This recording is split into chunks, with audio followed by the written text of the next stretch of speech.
हाँ। नमस्कार मु हूँ ईशान स्वस्ति विभूति मो घर दशपल्लार दुर्गा बजार कॉलोनी ठारे आज हूँ स्वर्गत विप्लवी स्वाधीनता संग्रामी गोविंद चंद्र मिश्रंकर 56तम साधवार्षिक एवं से ही साधवार्षिक उपलक्षे मोर एक छोट कविता आहे दस पलाबासी सुनाब कविता लेखी अछि आजी मुहि विप्लवी गाथा आहे दस पलाबासी गोविंद नामरे जने थिले जे संग्रामी दशपल्लार आदिवासी थिलु आम्भे जानी आहे दश पलाबासी पिता नाम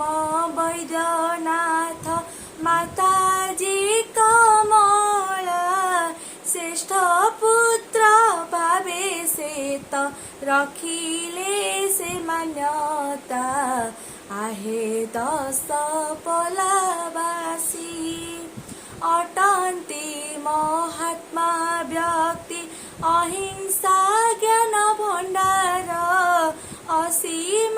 तांक साहस थिला त अगोचर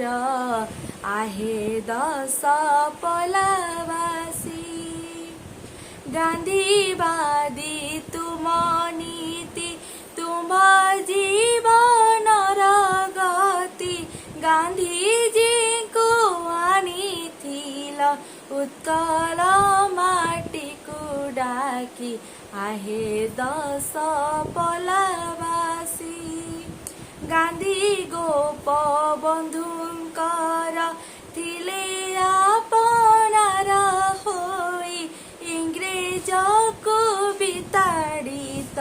योजना मान भियाई आहे दश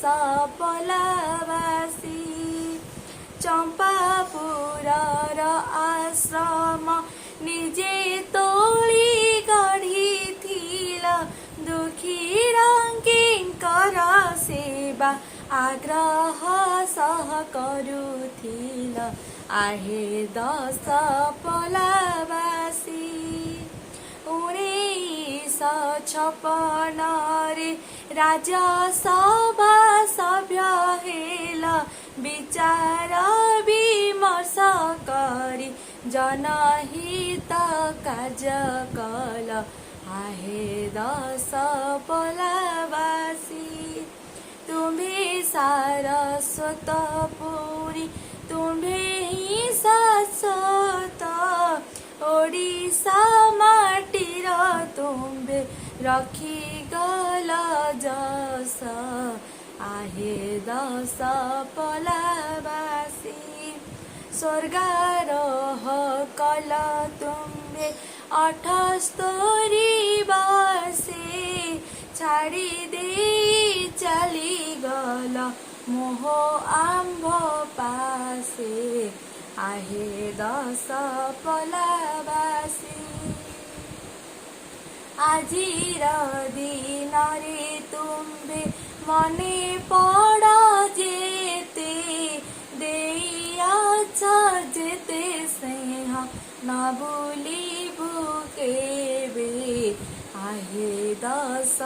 पलाबासी सुन मो कविता लेखी अछि आजी मुहि विप्लवी गाथा आहे दश पलाबासी।